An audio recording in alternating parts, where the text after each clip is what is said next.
Namaskar students, today we are going to begin with the poem A Tiger in the Zoo. Tiger in the zoo, I think so it arouses some kind of curiosity. Though we have been seeing these animals in the zoo and they are kept over there for our entertainment.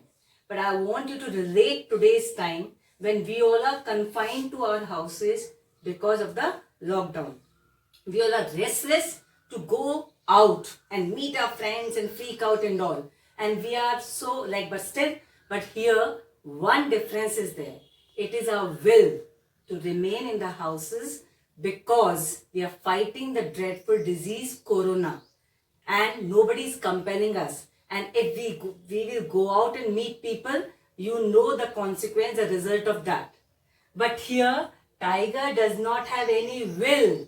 He's been compelled to stay in the zoo and just to entertain the human beings. So in this poem, the condition, the pitiable condition of Tiger has been highlighted.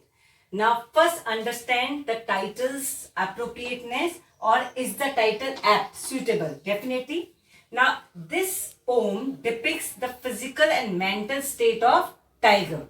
Okay. It also highlights the pitiable, pathetic, helpless state and conditions, and also emphasizes a stark contrast between Tiger's life in narrow, cramped and limited confines of a zoo. That is the case, okay, of zoo, and his life in his natural habitat, that is jungle. He leads life without any restrictions in the jungle because no authorities of the zoo is there to tame him or guide him. He enjoys open expanse of the forest. He is not being told that you stay behind bars or only in this limited area. Okay, and preys upon others' animals. Okay, which is actually keeping his animal instinct natural and intact. Now, here in the zoo, he's been given the food, his prey, which I don't think so a magnificent tiger loves. He loves to prey, pounce on his prey. Okay, P-R-E-Y. Okay, please check the spelling of prey, P-R-E-Y, pray. We pray to God. Praying, this is praying. Okay, but here he pounces on his prey. But in the zoo, poor animal is being fed by the zoo authority, which is not at all in accordance to the magnificent tiger. Now here let's explore the poem. The poem is divided into 5 paragraphs and the rhyming scheme is ABCD. I hope everyone knows how to get the rhyming scheme, but still if you have any problem, I will tell you. Now for the rhyming scheme, you see the last word of each line in a paragraph. Assign small a to your last word, and if it rhymes with the second line's last word, assign a, otherwise b. Now in this you can say stripes, case, quiet, rage. Now stripes you assign a, small a, case you assign b, quiet again it does not rhyme with stripes and case, you assign c, but rage rhymes with case, so that's why our rhyming scheme becomes A, B, C, B.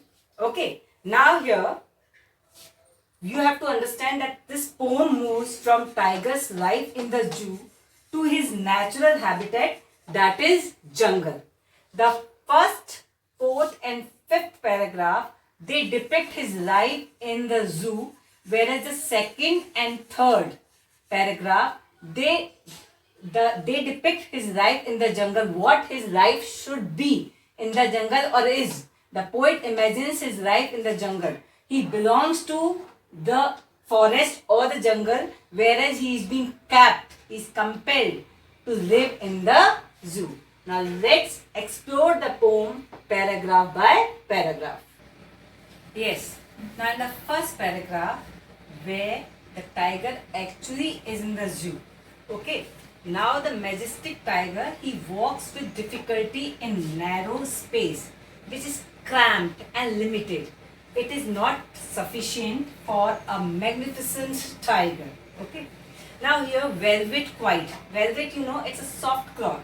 So the tiger walks quietly up and down in the cage without making any noise. So here to say so that his feet are soft and padded. Okay, and does not make any noise while walking majestically in his cage. Now the word quiet has been used twice. One is quiet raised, velvet quiet, and quiet raised. One quiet is silently without making any noise. Another quiet is suppressed. Okay, he is so helpless, though he is angry, but he cannot express his anger. Why? Because he is confined to the limited area of the cage. Okay, now I'm reading out. He should be. He stalks in his vivid. Vivid means clear stripes. The few steps of his cage, because the limited confinement is there. Limited cage. Okay, the small cage and all. You must have been to the zoo and you know how much space is being given. Whereas the tiger is used to the open expanse, EXPANCE, but here in the zoo he is given a limited area. This is not sufficient for him. Okay, on pads, so he walks on the pads of velvet quiet, that is softly without making noise, in his quiet race. Quiet, suppressed anger. Race here implies anger. Now let's proceed to the second paragraph.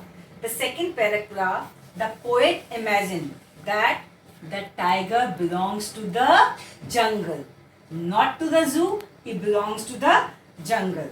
So it showcases tiger's actual temperament, that he should be lurking in shadow. Lurking means hiding in the ambush. For what? To prey upon, to pounce upon his prey. Sliding through long grass. Long grass helps him to hide from those deer and all whom he is to prey upon. Okay, sliding, moving effortlessly, hiding in the ambush. Okay, ambush means hiding place. Okay, and in the long grass. Bearing his near the water hole. Water hole, of course, all the animals approach the water body to satiate their thirst. And there's the best place for the tiger to hunt for his prey. And where the fat deer pass. So he can of course pounce, he can attack his prey and satiate his hunger. So it showcases tiger's actual temperament. He should actually be lying in ambush, that is waiting in height to attack and prey upon a fat deer and satiate his hunger. Okay, to satiate his hunger. That is the natural habit of a tiger. Whereas in the zoo, he is being fed by the attendant, which is not at all as the temperament of a wild and magnificent tiger. Let's understand the third paragraph. The poet imagines the tiger to be in the jungle. You can also understand this way, that this is the extension of second paragraph. Now here it is implied that freedom of the tiger has been snatched. Tiger actually belongs to the jungle, but at present he is in the zoo. He is deprived of his natural behavior. His activities would be running around the near houses at the edge of the jungle. By merely showing his teeth and claws, he terrifies villagers and they are scared. But he is confined to the concrete walls of the cage. Now let's understand second and third paragraph.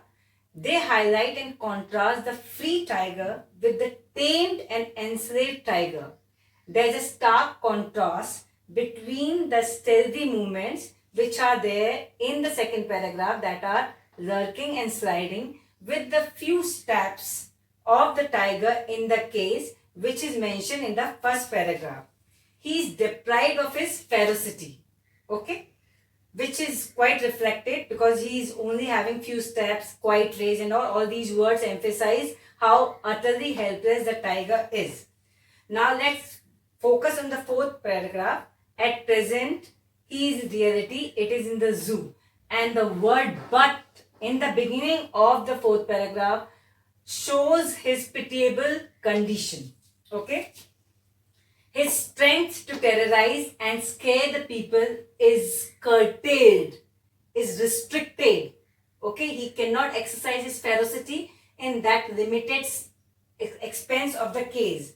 He's forced to live behind the bars. Okay. He also ignores the visitors who add to his sufferings. Why? How? By teasing him. And then he's in deplorable, pitiable plight and helplessness. Okay. At the same time, he's angry, disappointed, but he cannot do anything about his condition. He is forced to stay behind the bars. Now the fifth paragraph, again the tiger which is imprisoned in the zoo only.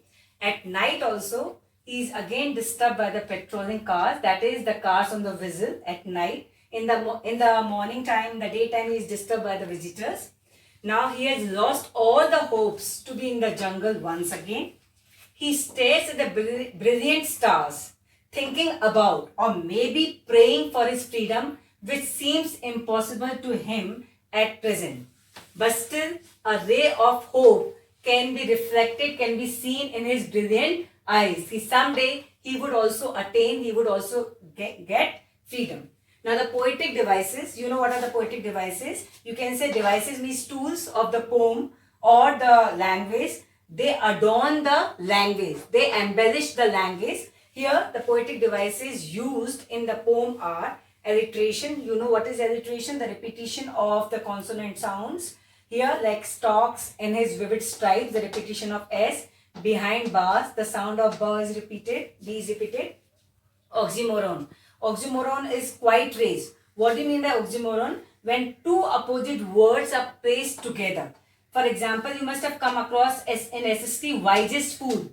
So Muhammad bin Tughlaq was wisest fool. Now wisest and fool. Now two opposite ideas have been put together. In the same way, quite raise. Now quiet and raise anger. So they have been placed together. So this is a clear example of oxymoron. Now transferred epithet. What is epithet? Is adjective. What do you mean by transferred epithet? That means adjective has been used at a different place. Now here quiet raise. It is not the anger which is quiet. It is actually the tiger which is quiet because he cannot exercise his ferocity in the confinement in the cage of the zoo. And the repetition in the very first paragraph, quiet raise and the velvet quiet. Now here quiet. It also contrasts the quietness of the cage with the noises in the jungle.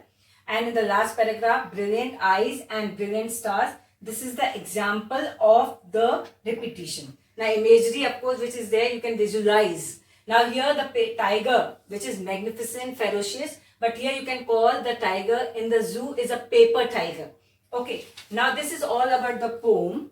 Now if the perception of yours, it changes a bit towards animals, the understanding of the poem or the purpose of the poem will be fulfilled.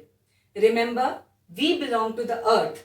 Earth does not belong to us. We have to leave this earth in the neat, clean and green way for our forthcoming generations. So please live and let live.